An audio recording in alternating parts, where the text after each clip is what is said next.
这是我的乌恒玉，你得物归原主。谁捡着便是谁的。夫君怎的不讲理吗？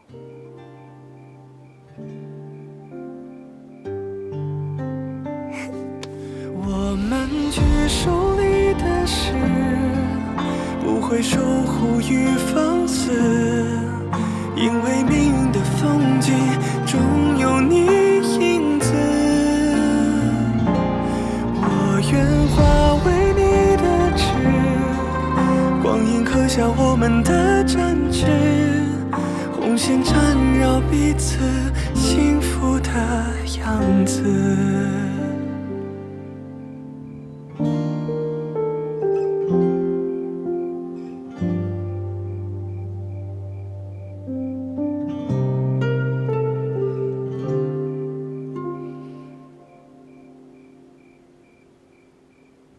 吴恒玉是我的，阿谭也是我的，谁也抢不走。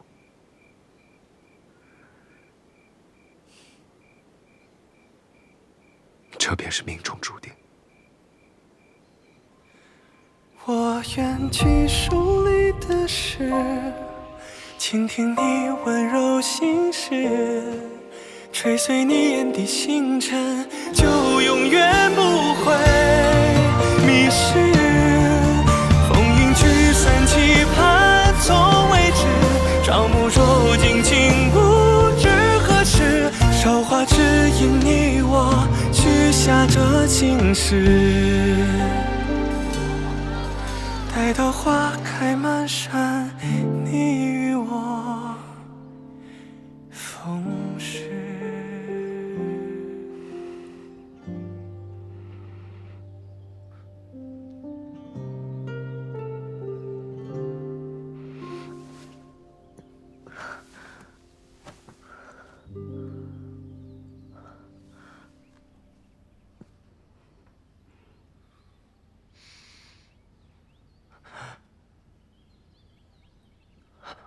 醒了，可要喝水。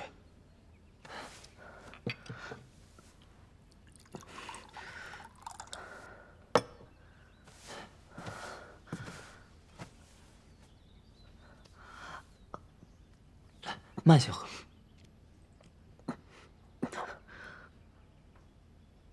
舒二公子，一夜未睡。怎么没睡？方才不就睡着了？那这水为何是热的？你受了伤，不宜再饮生凉之物。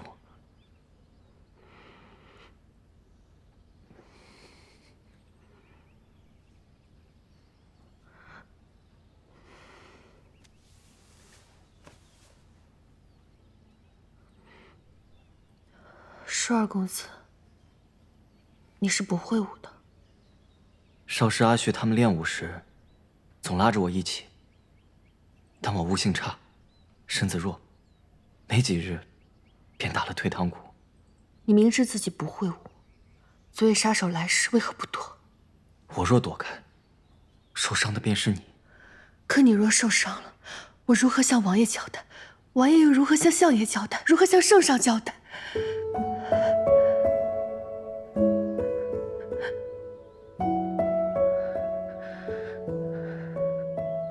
可若不护你，舒某实难给自己一个交代。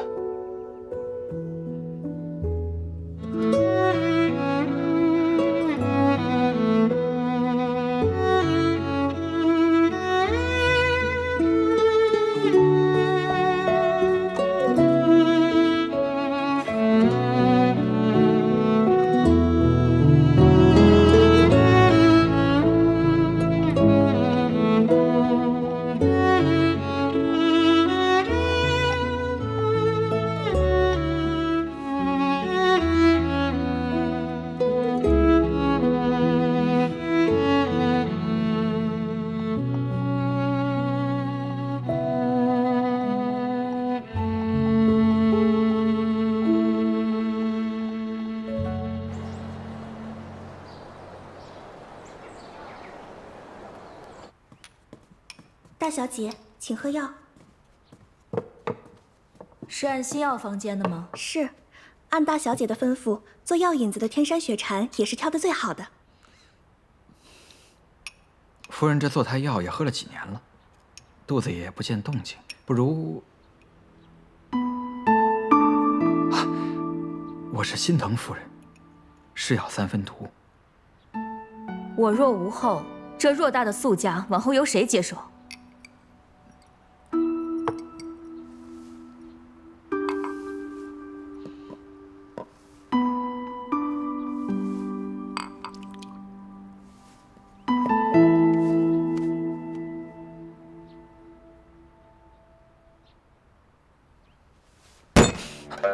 眼下是显摆的时候吗？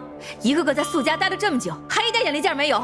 鲍池粥、灵芝羹，还有野味儿，通通撤掉！快，按夫人的意思办。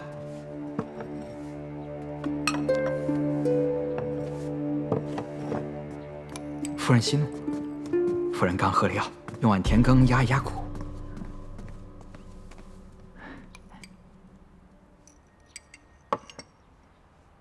夫人，补税一事，岳丈大人的意思是赶紧割肉，将人打发了事。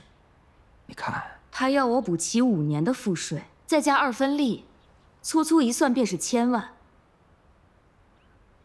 这数目是太大了些，只是眼下也确无他法。不如夫人暂将家中印信交由为夫，我先尽快了结了此事。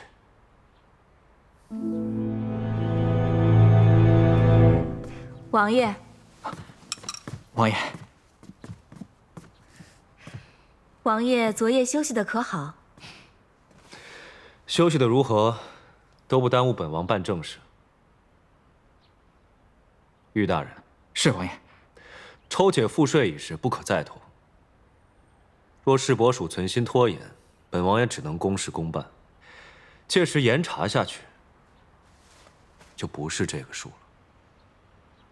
王爷，此数目是否还能商量？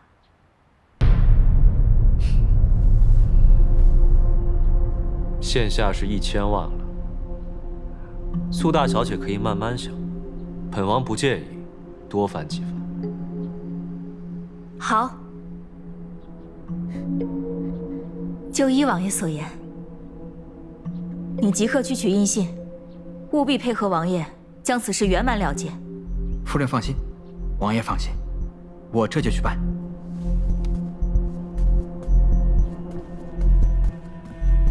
早日了结，也能早日为苏家商行正名。可不是我吹啊，这缴械绸放眼整个林州也是商品呐。哎，你瞧这花样，多别致啊！季修雅又不是风韵，可为商品啊。吴老板忽悠文先生不成，又想蒙骗其他客商。你，文先生，吴老板，你不是说料子到灵州后谁都没给看过？不，专留着要与我合作吗？这批料子的丝线不够密，一旦过水晾晒，便会变形，且极易破损。吴老板，你是要把我往死里坑啊？哎，你又是你！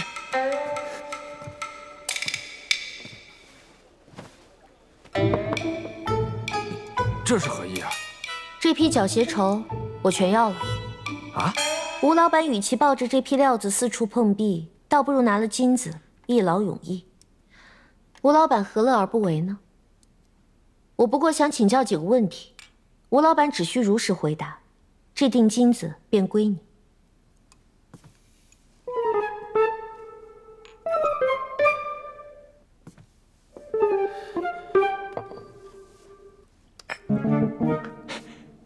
成交。小姐，你尽管问，吴某知无不言。这批料子产自何地？西南安昌。追宇，我大显境内所用蓝靛还染不出这般沉郁的青色。吴老板可想清楚了，是拿了金子逍遥快活，还是被押去市伯署衙门挨板子回话？我说，小姐慧眼，这批布料确非大显之物，是福禄金楼的骆掌柜暗地里倒腾来的，我从他那里匀了一些，本想借此倒手小赚一笔，没曾想遇到了您这尊菩萨。骆掌柜是灵州城的一家首饰阁，叫福禄金楼，掌柜的姓骆，是他托人给我供的货。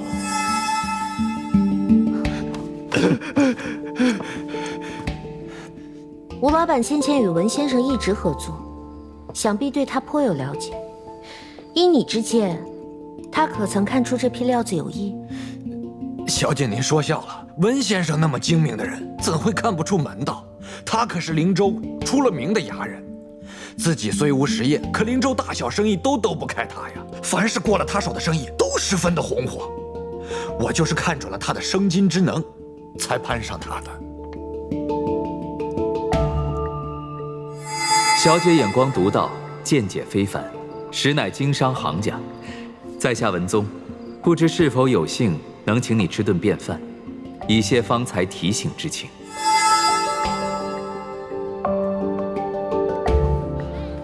你去打听打听这个叫文宗的。依吴老板的说辞，此人应当牵涉走私，最起码也是个从中牟利的知情者。回小姐，文宗今年20有7，他与苏家关系匪浅。此人初来灵州城不出1月，便替苏家谈成了笔大买卖，故苏大小姐对他格外倚重。此后短短不到2年时间，他便借着苏家的人脉和自己的手段，成了这灵州商界无人不晓的大人物。那他来灵州之前是做什么的？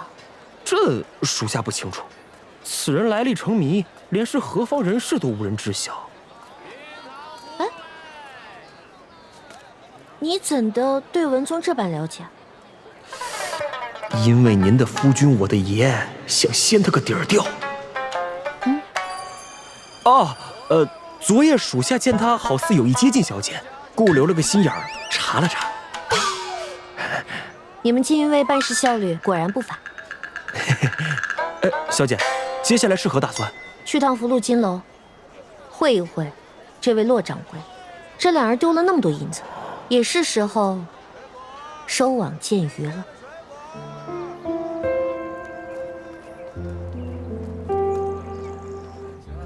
各位客官留步细听，让利2成，最后1日，每位客官限购1件。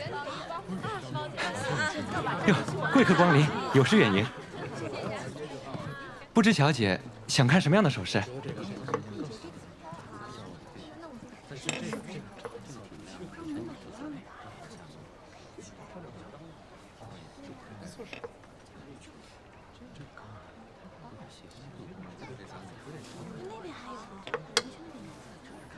哦，小姐这边请。咱们店里啊，淡雅的、华贵的，应有尽有。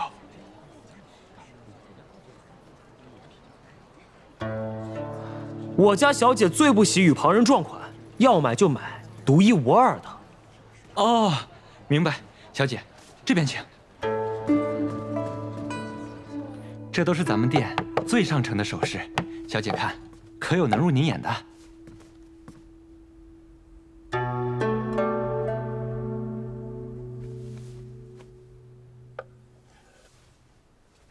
小姐当真好眼光，这簪子可是今年最新的样式。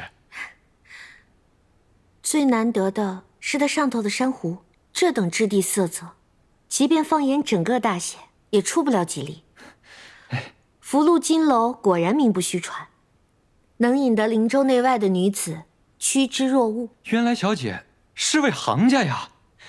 小的听闻，近2日城里来了位眼光独到、品味甚高的散财仙子，想来就是小姐您吧？灵州城八方来财，堆金叠玉，散财仙子的名号，可不敢当。这珊瑚簪子是我家夫人昨日便瞧上的，先来后到拿钱说话，姑娘还是识趣些为好。先来后到甚是在理，可方才我确实是比姑娘先到的金楼。这簪子是我家夫人昨日便瞧上的。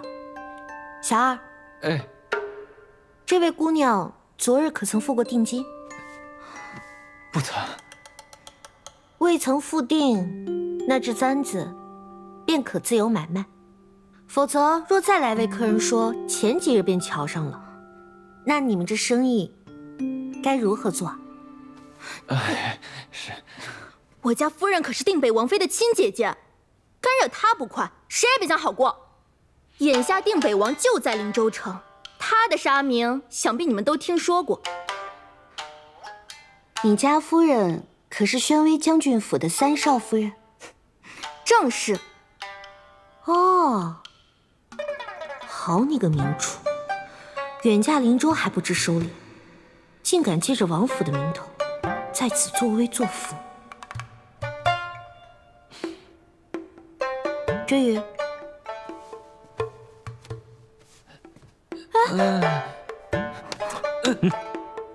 这先来后到，拿钱说话。小二收的可是我的银子，承让了。你给我站住！你敢得罪我家夫人，她是定北王妃的姐姐，可她又不是定北王妃，仗着有一个做王妃的妹妹，作威作福，横行霸道。这不知道的还以为大显战神娶了一个什么仗势欺人的刁蛮恶妇呢。你管得着吗？王爷和王妃当真知道你家夫人素日是这般行事？人家是血缘至亲，你说呢？识相的就赶紧滚，打哪儿来回哪儿去。王爷动起怒来，可是要人命的。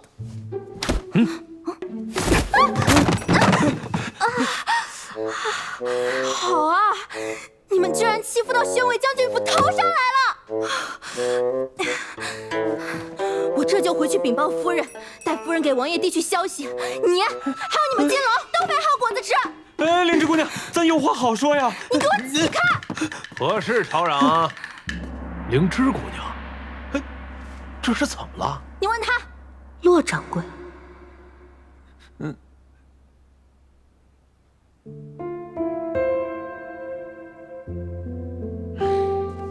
宣威将军府开罪不得，赶紧去知会东家一声。是。灵芝姑娘，有事好商量，何必动怒伤了身子呢？啊！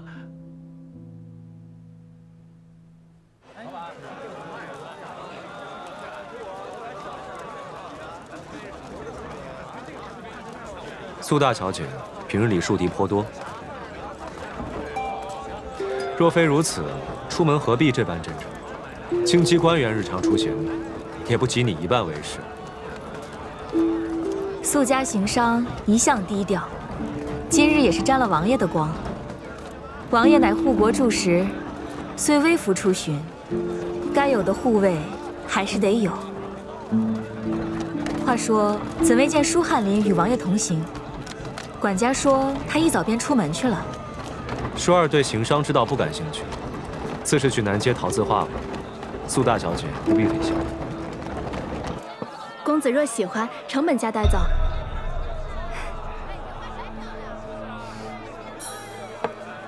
客官，您看看这幅字，笔锋有劲的很啊，字里行间充满着……若见此标志，说明方圆100米内必前有金鱼为暗卫。可街上这么多人，我怎知谁是谁呢？若是在市集，暗卫们大多会伪装成店家守株待兔。舒儿公子认不得他们不打紧，他们都事先看过你的画像，认得出你。你只需一家家店光顾过去，定能接上头的。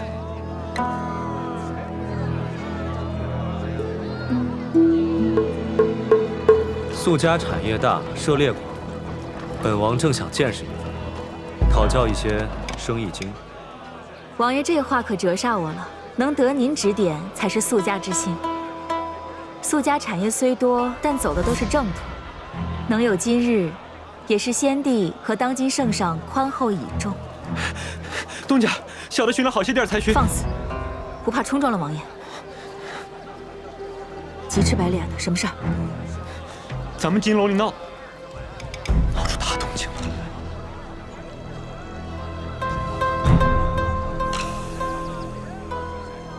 哎，公子，您看看这笔筒，还有这个物件很实用啊。舒公子，舒公子可要试试我家的字号笔？请。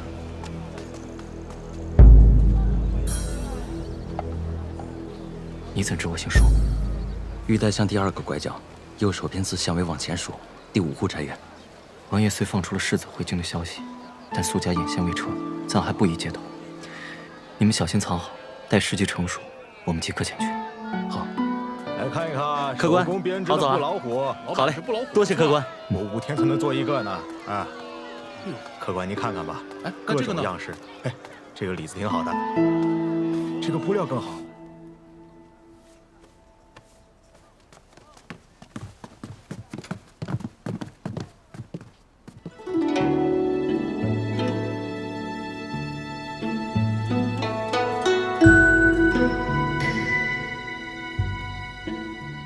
小姐气度不凡，仪态万方，想必就是这2日城中所传的散财仙子了。夫人丰容盛简，玲珑爽丽，想来应是飞升灵州的素老板了。行了，别说了，这簪子我家夫人要定了。灵芝姑娘，哎，东家，那就是宣威将军府3少夫人的心腹丫鬟。方才路上我听伙计说了事由，也怪我们金楼备货不足，待客不周，这才闹出这场不必要的误会。不如2位给我几分薄面，各自另选1样首饰，除去今日的酬宾折扣外，我再减2分利。我们宣威将军府差这点银子，我家夫人点名要这只簪子，其他再好她都瞧不上。一个不知哪儿冒出来的外乡丫头，凭什么同我家夫人争？这簪子，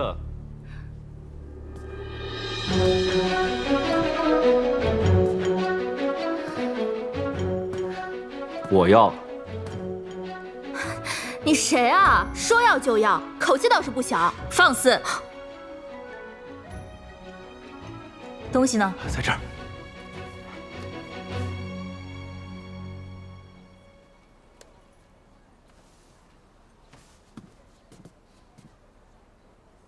什么价？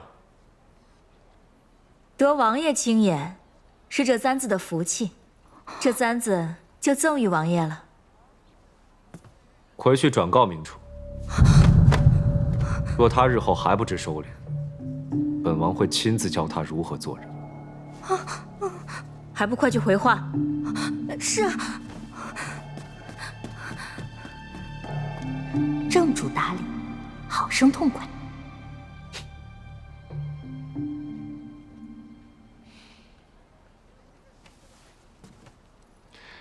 金簪临并斜，珊瑚照玉容。此簪与小姐的天人之姿甚是相配，不如就赠与小姐了。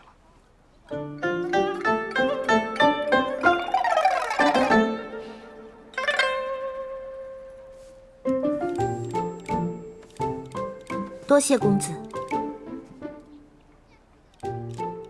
虽是借花献佛，却也是份心意。先前倒是小瞧了夫君的演技。方才听素老板称您为王爷，小女子斗胆一问，尊驾可就是战功赫赫、威震北境的大显战神定北王殿下？正是。小女子能见王爷真容，实乃三生有幸。听闻王爷束发之灵，便携3000精兵，剿灭了3万北蛮大军，就此令北蛮闻风丧胆，数年不敢妄动，大显社稷安定，百姓康乐。王爷实乃有大功劳。陈年旧事，不足挂齿。不过小姐一介弱智，却对本王之事如数家珍，倒是叫本王惊喜啊！一夸就飘，可别演砸了。不知小姐贵姓，芳名为何？小女子姓何，单名一个豆蔻的蔻字。蛮歌豆蔻北人愁，本王驻守北境多年，每见豆蔻含苞，便知春欲至，雁将归。能让王爷心觉宽慰，苦中有盼，实乃豆蔻之福。可本王却更喜月静鸳鸯水，春生豆蔻枝。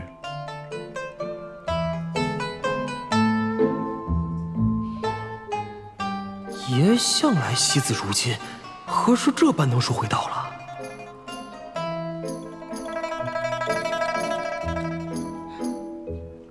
托王爷金口玉言，小女子也盼着能早日觅得良人，与之鸳鸯比翼。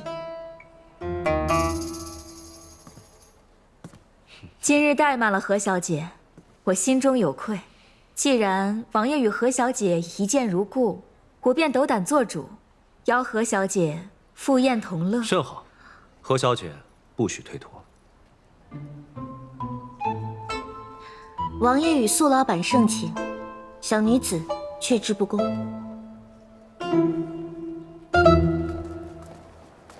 何小姐，请。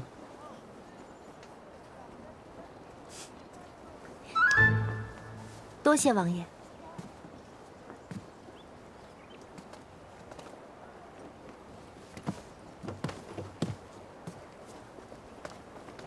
告知文先生，今日我做东，介绍2位贵客与他认识，顺便让他替我长长眼。如若这位散财仙子真是身家丰厚，那素家可得要好好招待招待。哎，明白。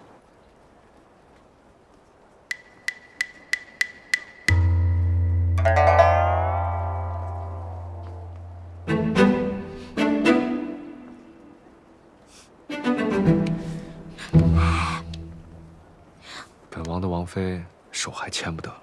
这儿可没有王妃，夫君别闹，得注意身份。我看你是富商小姐，搬上了眼，都不想做回王妃了，是吧？谁说的？那还是做王妃更恣意清闲。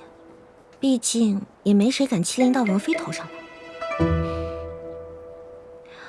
夫君，能否帮我下一道谕令？王妃是想敲打明主？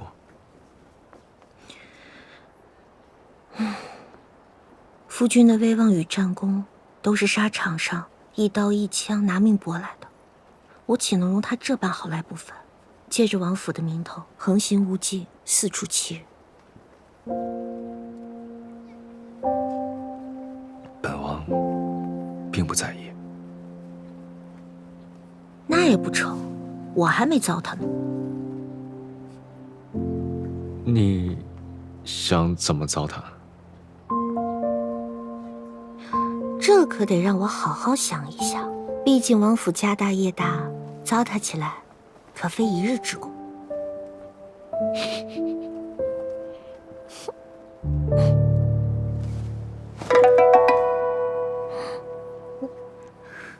王爷，何小姐，那珊瑚簪子金贵，我让人配了个匣子，稍后再送来。此地蚊虫甚多。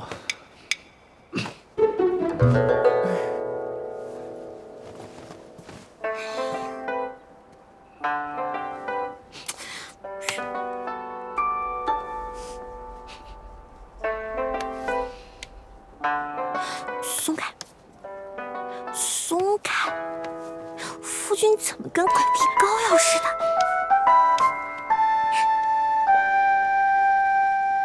手脚快些，动静小些。来，都麻利些，快！装好，赶紧走，快快！慢点，当心手啊！放哪儿这个？让一让，让一让。又来了一箱，来了一箱，来。走。什么人？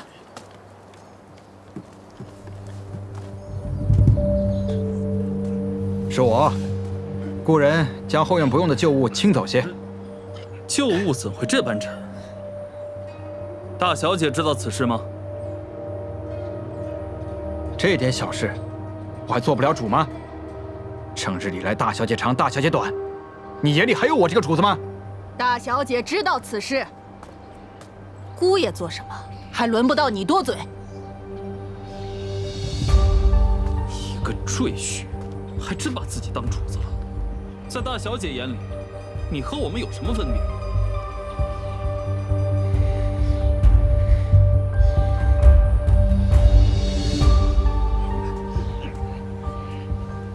姑爷，你你寻机将方才那人处置了，自己也尽早脱身。是，去吧。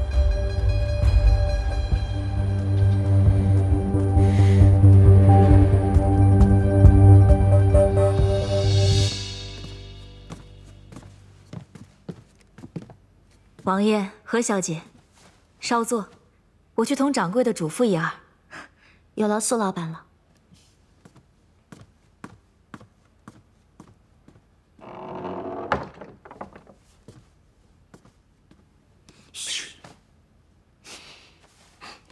何小姐是初次来灵州城，不错，小女子也未曾想到，初次来灵州城，便有幸与王爷相识。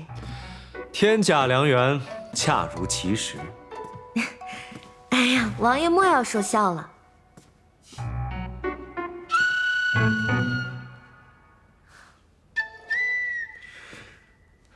苏尔荣城府颇深，不似面上看去那般随和，你务必小心。还有，你在金楼可有发现？金楼的骆掌柜，想来应就是京城走私之物的上家，只是眼下我还未得进一步试探的机会。事缓则圆，人缓则安，你切莫心急。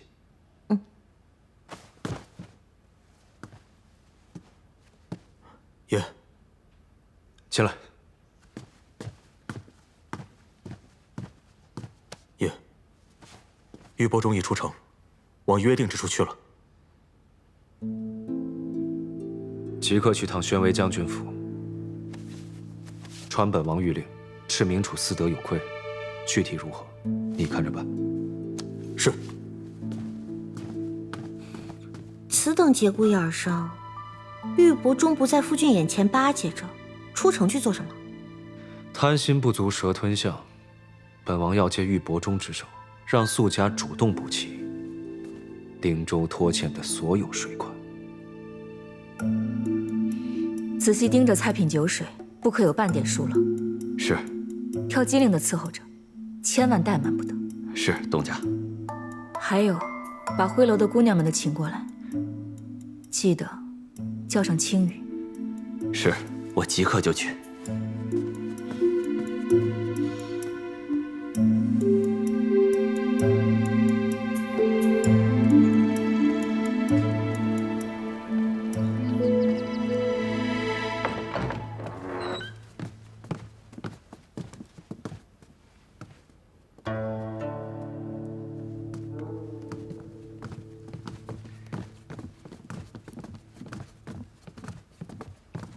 不知何小姐对这幅画有何见解？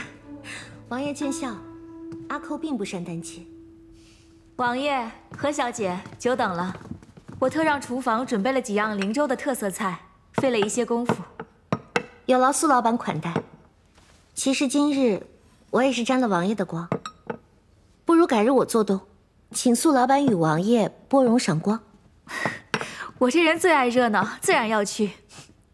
那王爷呢？好。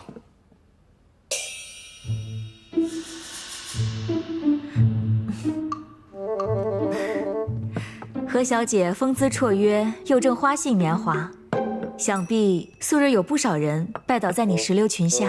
苏老板谬赞了，我是过来人，何小姐不妨听我一言。找夫婿，还是得找门当户对、彼此匹配的。我瞧着何小姐与王爷就甚是登对。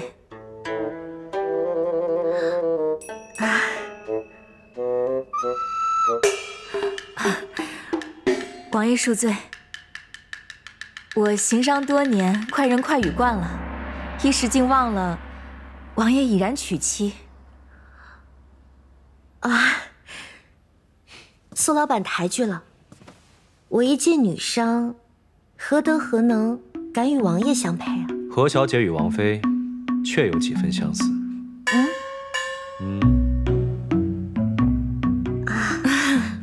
我们做生意的最讲究的就是眼缘，买卖成与不成，眼缘极为重要。我瞧着何小姐和王爷甚是有缘。东家，文先生到了，快请。文先生，文宗现身相救，抱住了王妃。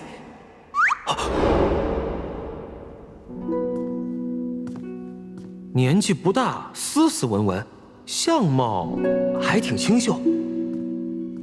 文某来迟，望苏老板勿怪。文先生来得正巧，我来给你引荐。这位是定北王殿下，这位是何小姐。文某见过王爷。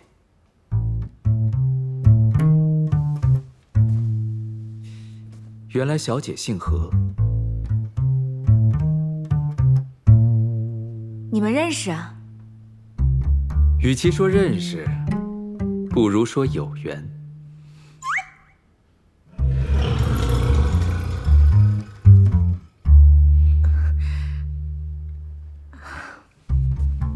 若识人不善，还不如无缘。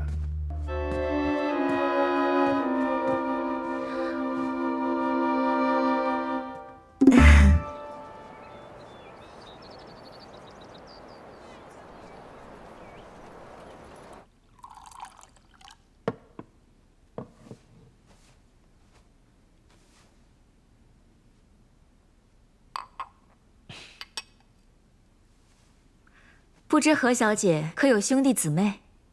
家中有一位兄长，2位姐姐，我是年纪最小的。那文某就不见外的称你一声小小姐了。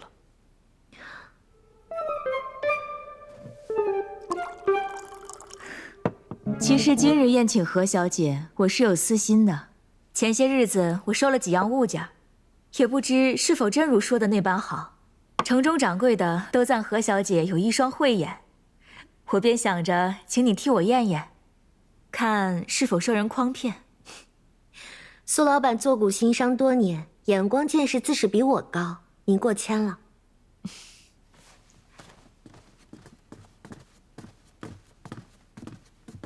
还请何小姐不吝赐教。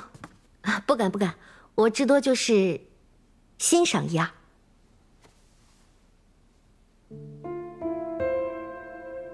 兽首玛瑙杯，月窑秘色瓷，蓝色琉璃簪钗。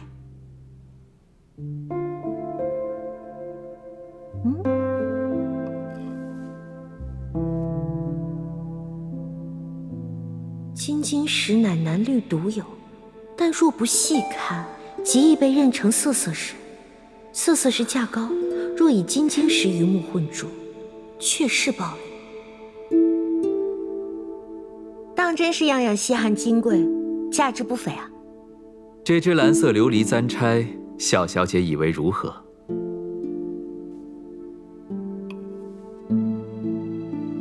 色透而清，杂质细微。眼下在屋内已如此剔透，想来见了日光啊，更是熠熠生辉。好眼力，小小姐不若再猜猜，这几件若是唱卖，最高能唱到什么价？文先生这可就难为我了。这未入唱卖行的物件儿，不得随意报价，此乃大忌讳。忌讳虽有，何小姐不宣之于口，不就成了？那我若是猜的不对，苏老板勿怪哦。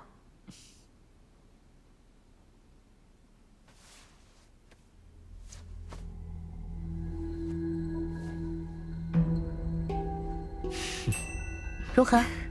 我就说何小姐有一双慧眼。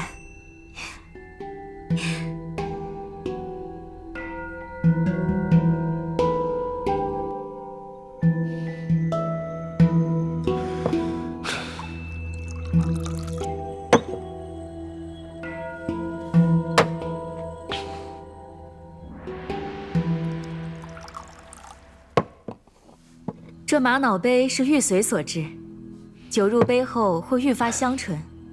王爷爱酒，我看这玛瑙杯赠与王爷正好。此物可抵本王1年俸禄。苏大小姐就不怕苏家被诟病，本王备餐贪墨所挥。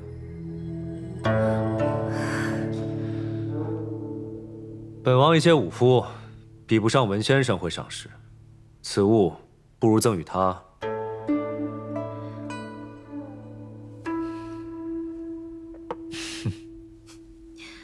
这喝的是是酒还是醋啊？王爷为人清正，谁人敢污蔑啊？只不过苏老板这一片好意，辜负了岂不可惜？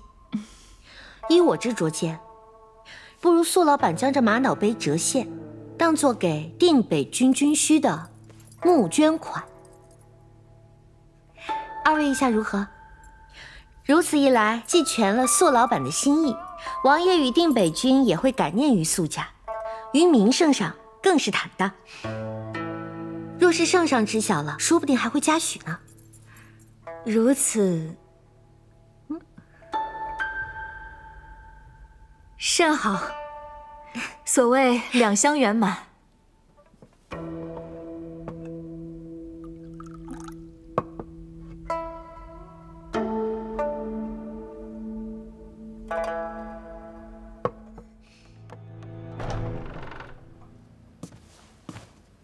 东家，姑娘们都到了。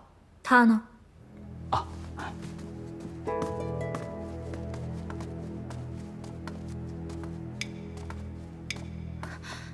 青羽见过苏老板，待会儿好生伺候。定北王并非不近女色，就看你有没有那本事了。若你有用，今后灵州城的红楼生意都交于你，也未尝不可。青羽深谢苏老板提携。青羽姑娘，请。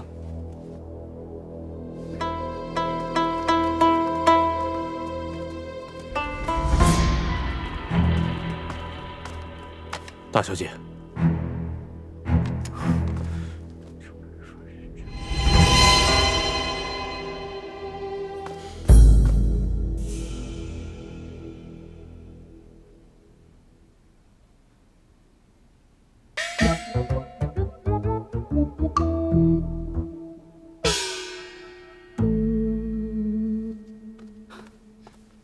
王爷恕罪，何小姐、文先生见谅。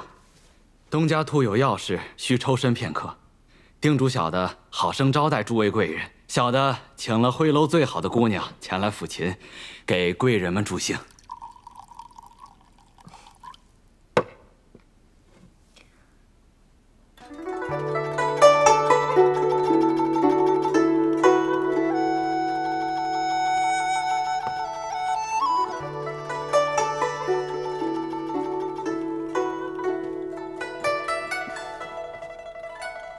青羽见过诸位贵人。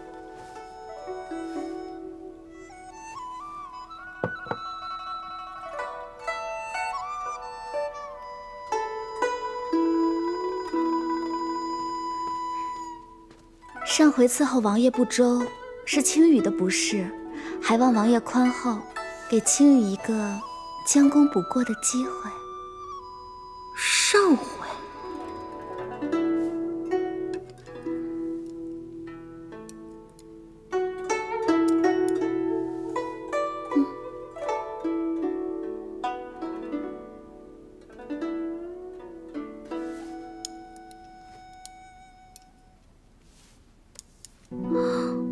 他夹你就吃，江启之，你有没有身为有妇之夫的原则？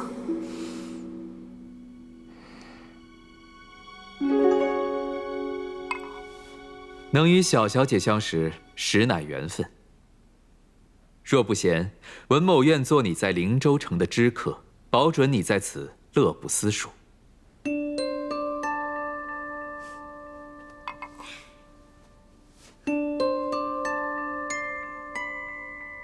可不敢请文先生做知客，不过我手头上正有桩生意想同文先生商谈。我收了吴老板那批缴鞋绸，想请文先生帮我脱手。唯有的要求便是价格公道，不蒙骗百姓。小小姐此举定然血本无归，何必趟这趟浑水？无妨，料子留在我手里也无用，不如抛出去活一活不是？我是觉着呢，银子要赚，生意要做的嘛，但还是得秉承行商之道，行事规矩乱不得。小小姐心胸，文某自愧不如。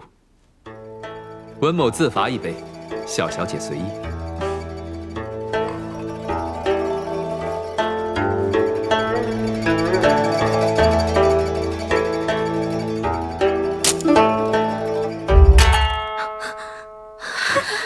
王爷恕罪，王爷饶命。定北王乃战神，并非阎王。他只杀敌，不杀无辜。各位姑娘，退下吧。谢过王爷，谢过文先生，禀告退。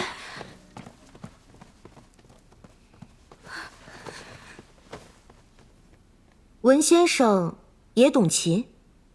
略通一二。听小小姐之意，也是爱琴之人。那容文某猜猜你最钟爱的曲子。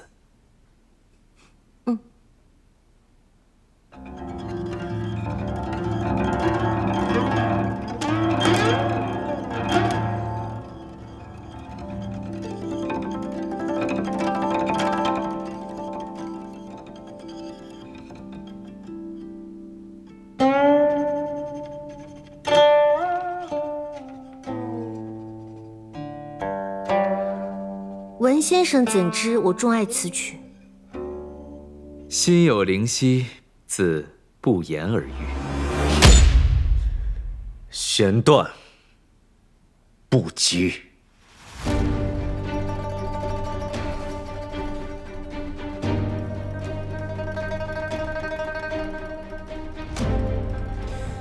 王爷以为当如何？酒可驱邪。喝。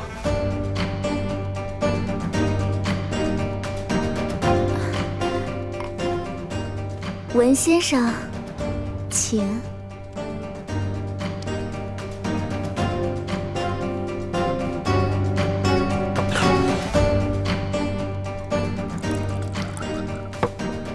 方才一曲曲音精妙，当饮。谢王爷夸赞。听者尽兴，本王与文先生共饮。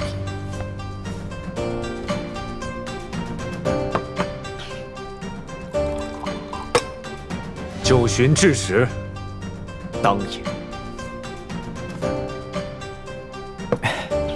小小姐，何小姐瞧着就不胜酒力。本王代何小姐敬文先生一杯。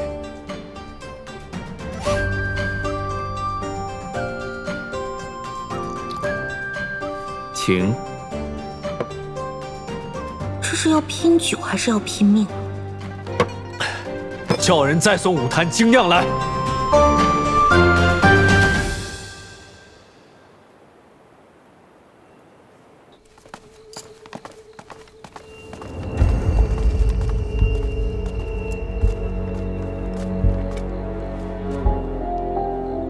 第二。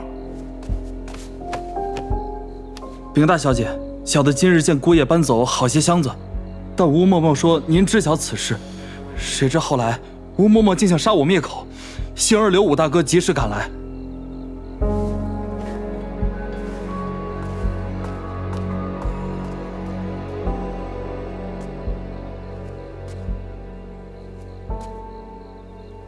你跟我多久了？回大小姐，自打相爷赴京上任，老奴就一直在您身边伺候着。这些年，我可曾亏待过你？大小姐折煞老奴了，我在宿家衣食无忧，何来亏待一说？你也知这是宿家。事已至此，我也没什么可瞒的。确实我替姑爷遮掩，助他搬空了地窖。你为何如此？姑爷这些年给了老奴不少好处，拿人钱财自有替人办事。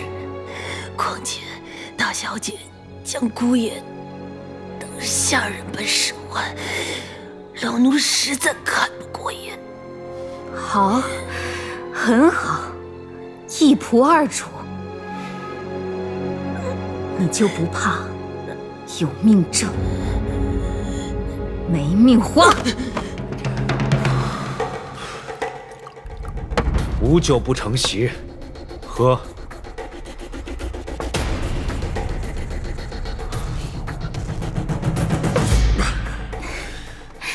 文先生，王爷，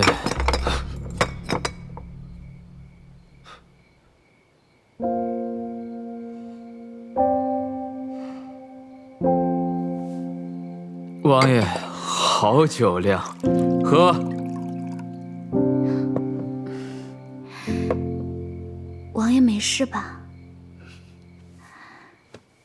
王爷醉了，要不奴婢扶您去厢房小坐，醒醒酒。我扶您，来。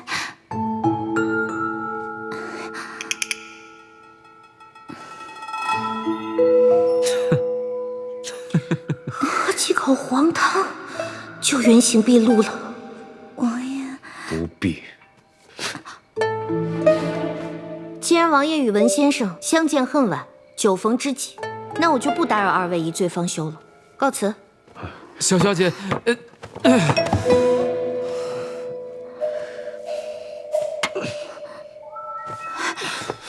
王爷，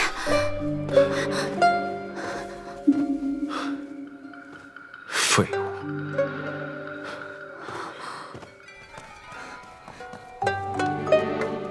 大小姐，舒翰林说有要事相告。苏大小姐，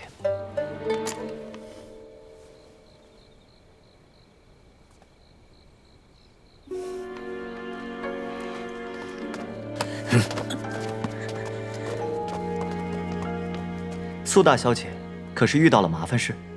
舒翰林何出此言？日防夜防，家贼难防。苏大小姐的枕边人，实是欲壑难填，不甘人下。就他那点能耐，我不信他能逃出灵州城。不出2日，我必让他跪在我面前。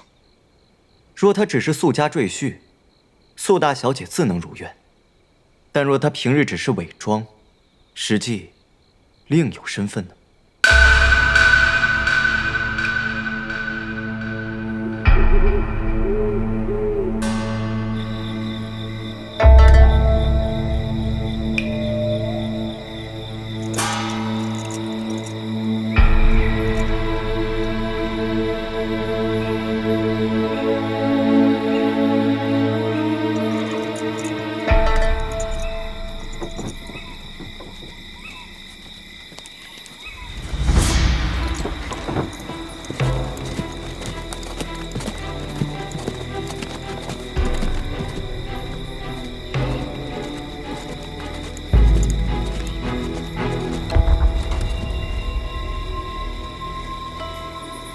王爷与我约好在此碰头，为何他自己没来？苏大小姐设宴款待，王爷推辞不得，故命我前来。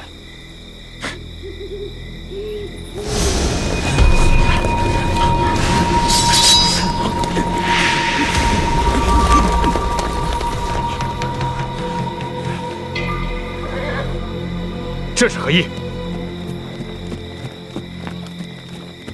他怎会知道的这么快？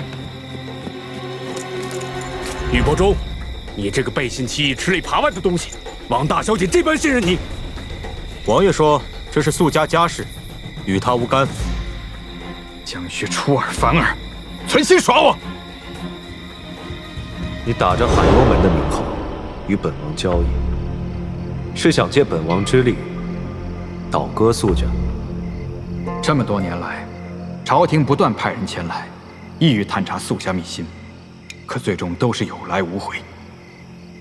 但这回不同，若王爷与我联手，各取所需，岂不两全其美？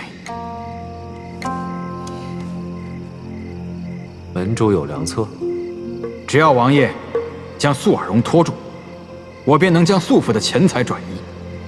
届时王爷要带走交差的部分，我定双手奉上。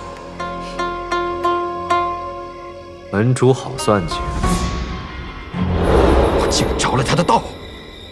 他从始至终就未想过与我联手。海幽门作恶多端，为朝廷所不容，定北王有令，将海幽门一网打尽。若有抗者，就地正法。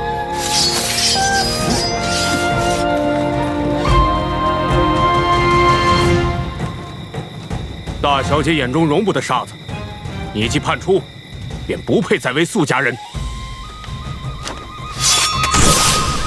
苏家的狗，谁爱做谁做，只要能杀出重围，所有钱财活者有份，悉数均分。你做梦！杀！上！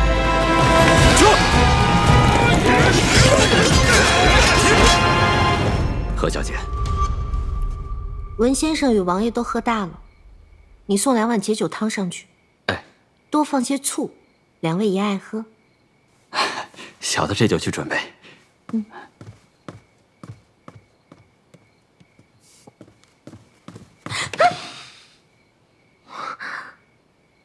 是我，阿塔的夫君。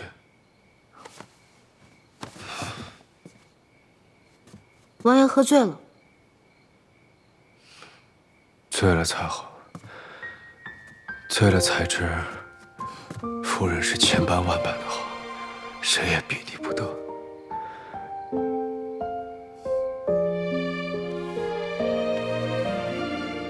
清醒时就不觉得我好了？是只有醉了，才能袒露心声。若时光能够倒流，我定要付出全心去追求你，什么指婚契约，统统作废。唯有你心甘情愿的应下，才作数。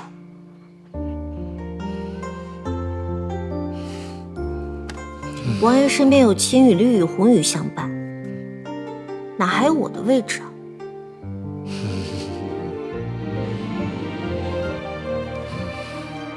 你知足了？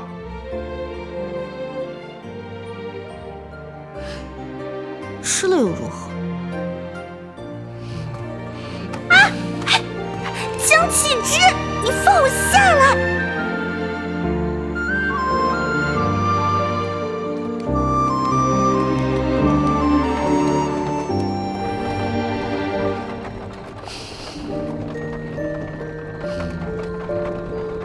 青羽说上回没伺候好你，上回是什么时候？怎么伺候的？方才他分明就想扶你去厢房。还有你为什么要吃他家的菜，喝他倒的酒？你分明就是意志不坚，色心难忍。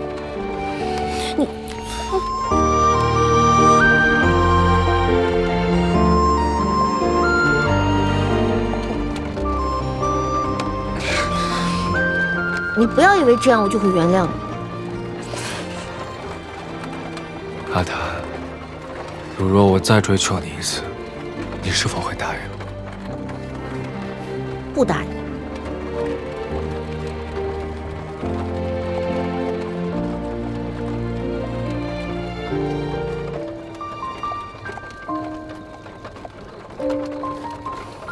你我本就是夫妻，还有什么答应不答应？你真是醉了。你只管说，会还是不会？那也得夫君先追求了再说。说不定你明日清醒，已不记得今日所言。我记得。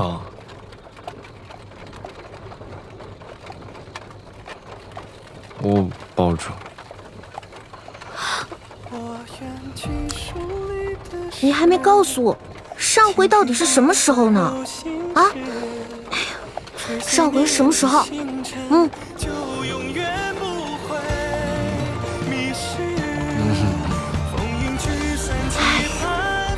江旭，江启之，韶华只因你我许下这情誓，待到花开满山，你与我。海幽门死8人，落网21人，玉帛中趁乱潜逃，暂无踪迹。属下已将其画像发放下去，让灵州各处的暗卫多加留意。那批钱财都已运回素府，请爷示下，属下可要派人前去盯着。不必盯，你家这位爷啊，可从来不做亏本的买卖。这笔钱已过了明路，素家若再推脱，就是公然与朝廷作对。不出今日，素家定会将这笔钱双手奉上。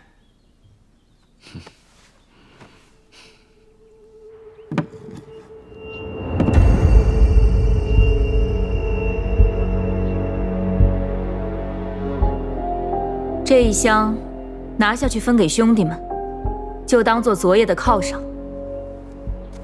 属下替兄弟们谢过大小姐。谢大小姐。只是咱好不容易追回的钱财，为何要白白便宜了朝廷？定北王不是吃素的，你真以为他只要人不要钱？这些钱已经见了光，苏家还能怎么推脱补税一事？定北王设计玉帛中，便是要1石2鸟，既缴了海油门，又吃定了我们的银子。无论是他还是那个畜生，这笔账我迟早要讨回。是属下无能，让玉帛中趁乱逃遁。不过他昨夜受了重伤，想来也时日无多。继续找，即便是死了，我也要见到他的尸首。是。胆敢背叛我苏家之人，必得有个交代。苏家将钱送来后，你便押着钱去寻张知府。一旦张知府接手，就令所有暗卫即刻抽身。爷的意思是让张知府押送这笔钱回京。可张知府是苏家的人，返京途中也多有苏家之事。正因如此，苏家才会投鼠忌器。无论这笔钱在哪儿出了岔子，张知府与其途经之地的官员都会被一并问罪。为免伤及麾下党羽，苏家自不敢再轻举妄动。你家爷啊，就是要灵州与沿途官府心甘情愿、不遗余力地办好这趟差事。可苏家治下的官府当差办案，实是差强人意。今晨有人在荒地发现了一具尸首，正是苏大小姐身边的管家婆子。可官府接了报案后，不查不问，只以失足意外草草结案。如此昏庸无能，也当真放心让他们办事吗？并非不查不问，而是查不得，问不得，只能就此结案。事不关己，谁都能慷他人之慨。可若牵扯自身，又有几个肯掉以轻心？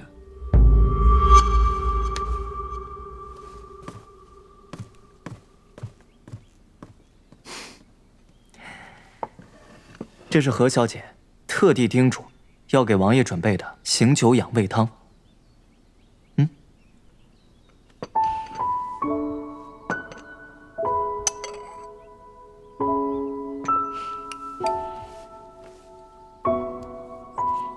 哎，对了，昨夜送你回来之后，何小姐说让那文先生一人醉倒在酒楼，实在不妥。她还是再走一趟，亲自送那文先生。那文宗究竟是何人啊？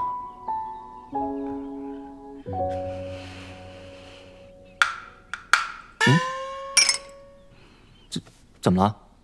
口味不佳吗？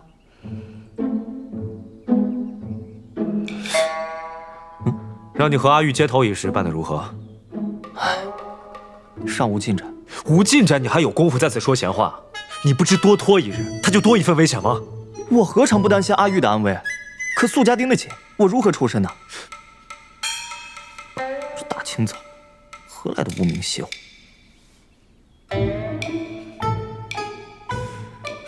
今日申时行动，届时以后愿意配合行事。嗯。切。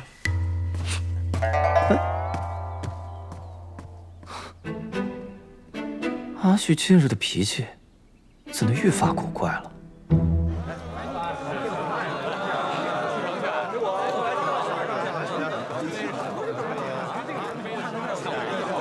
一日上3竿，怎还未开门迎客？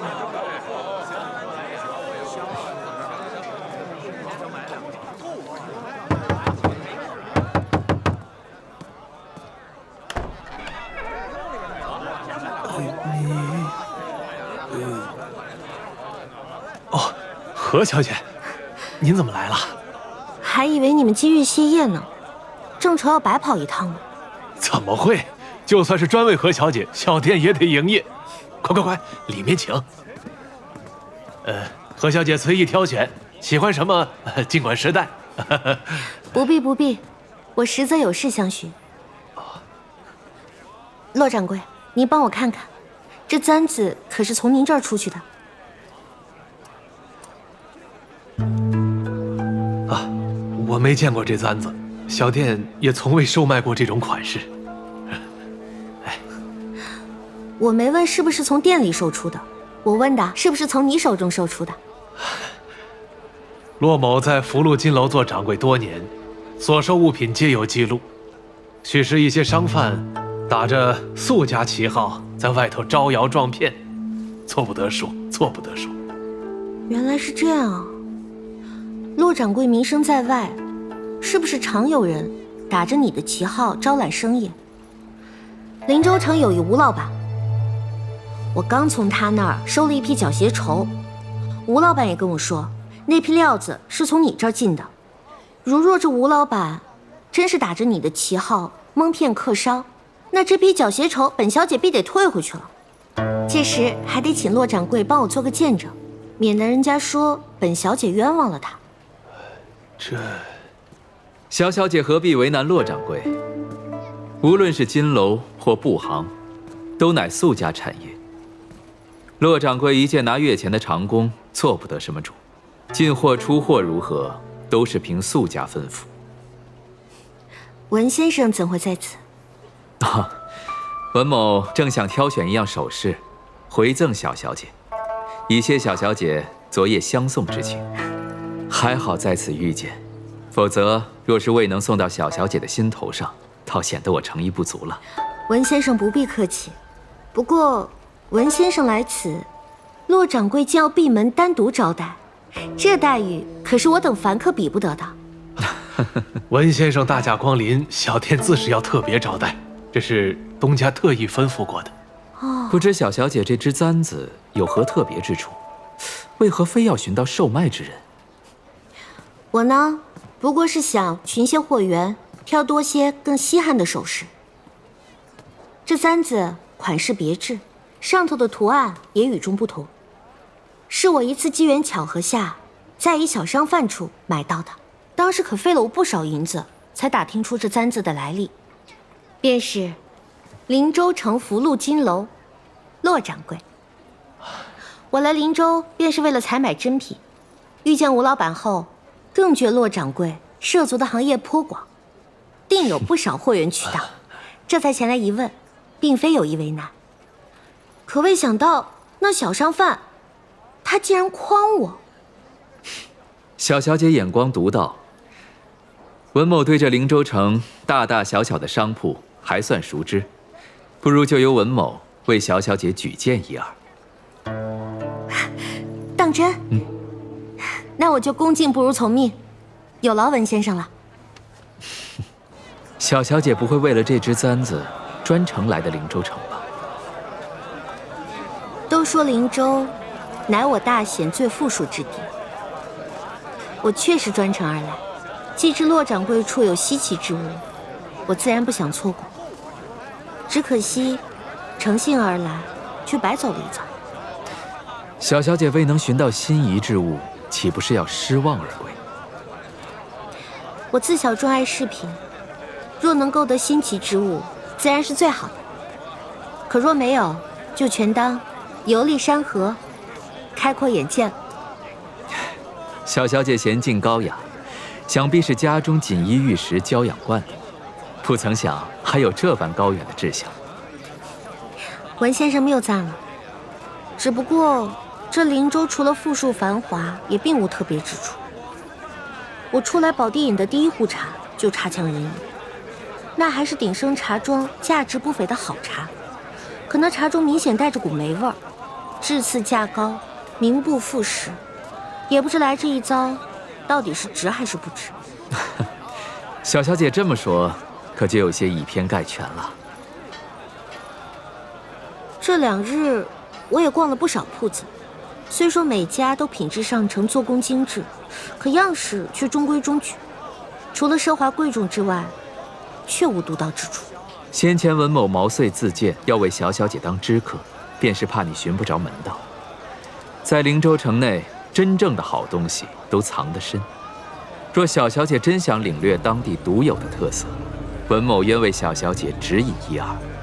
若有文先生做知客，那定是不虚此行了。请。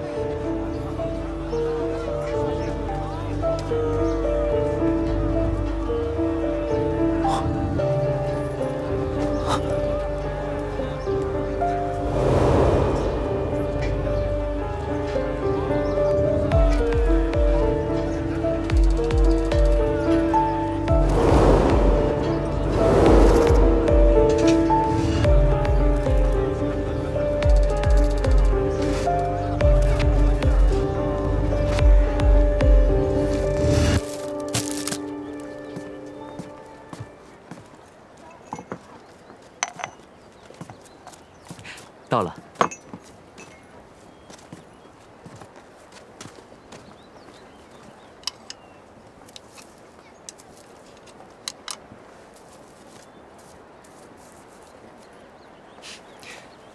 闻闻，此茶香气幽微，唯有置于掌心温热片刻，才能略略嗅闻出一二。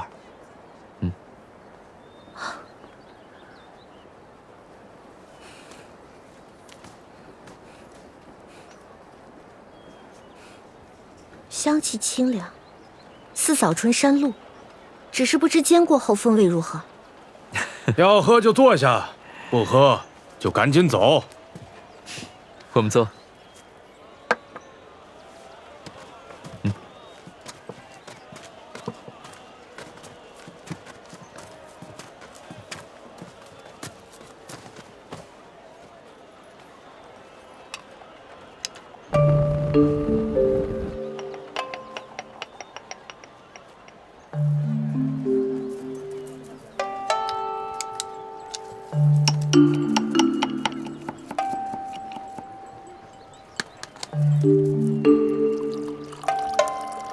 小小姐先品过茶，再下定论也不迟。请用茶。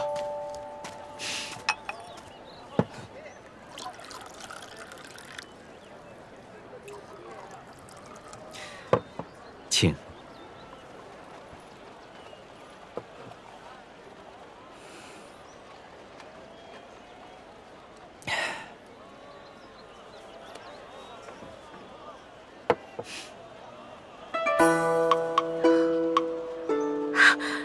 这是香山茶，产自西南大山人迹罕至之地。怎么此处会有这样的好茶？小小姐果真是行家，老板是西南安郡人士，祖上都是深山中的采茶人，这茶就是他们家的招牌。小小姐若想喝好茶，灵州城内仅此一家，无人能及。文先生，别再带人来了，我最怕人多了。我这铺子一日也就卖10壶茶。铺带也行，那你今日得让这位小姐挑些好茶走才行。行，卖光了，我也正好歇业几日。天底下还有这样做生意的？小小姐，请。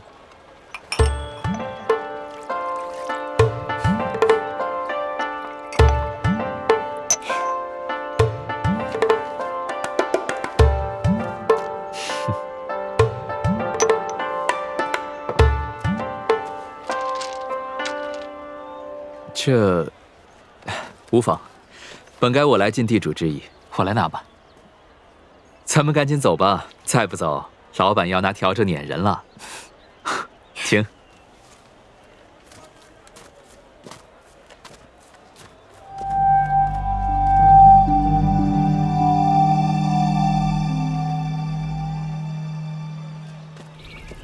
花椒6000，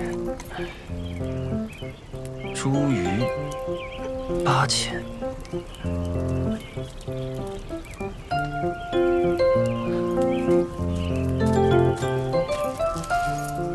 非要这么讲究吗？豆蔻，哎呀，差不多就行，料对了，味道不会差。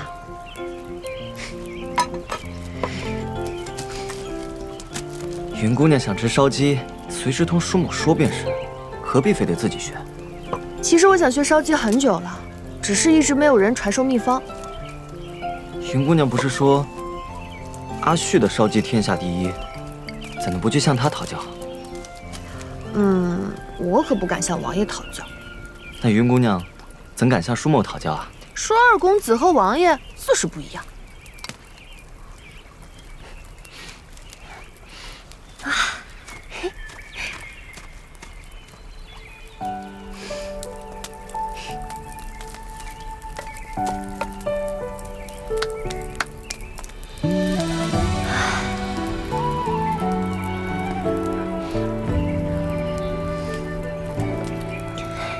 小心烫。许的心愿落进谁耳边？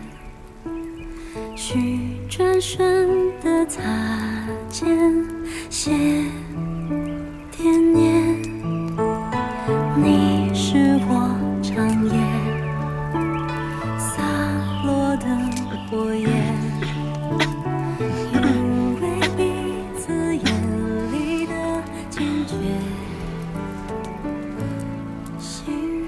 别动。燃烧花万千，凝成光点，交换依恋，岁岁年年，并肩心电，故事连绵，含在心底眉间。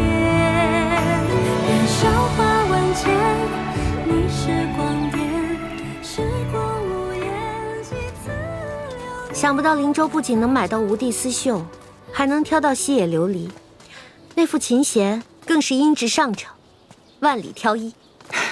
这些铺子都是文某的私藏，从不轻易告诉人的。那文先生可还有什么私藏的宝藏铺子？到了便知。小小姐，这边请。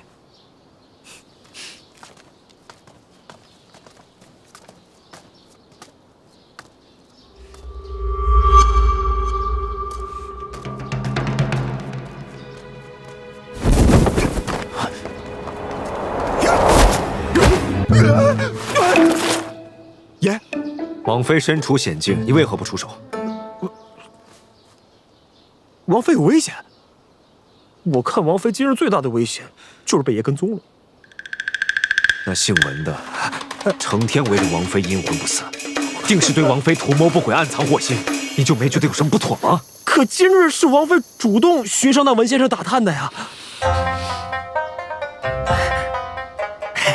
爷，您放心，属下定会护好王妃，不让有心之人有机可趁。哎，爷，你还跟呢？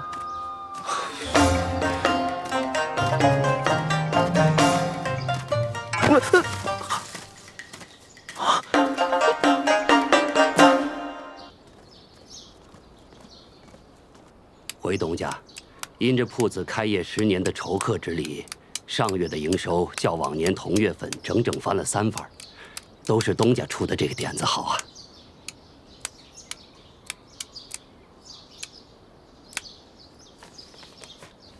谢东家。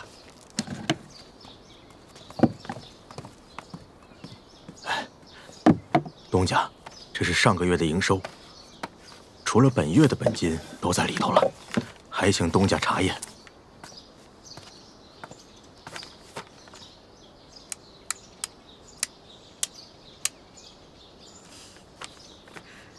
账爽利，生意也红火，这是你应得的。多谢东家。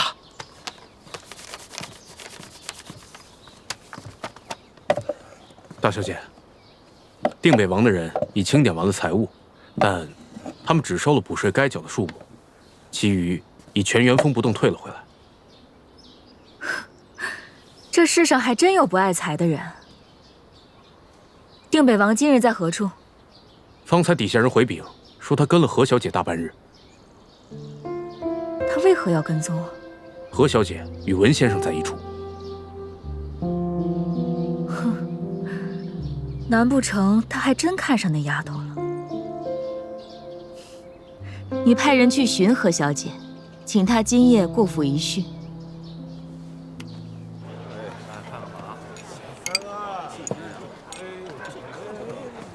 二位客官，请慢用。尝尝，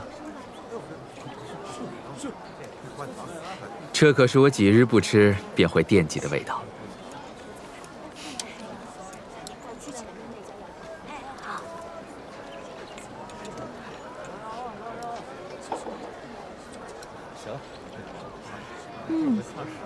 这面细如银丝，口感弹牙，我竟从未尝过这样的美味。这是当地的面线，它用绿豆粉做成，口感和外观自然与寻常面不同。哦，文先生真是位妙人，不仅生意场上如鱼得水，就连吃喝玩乐也是一把好手。想必文先生来灵州时日已久吧？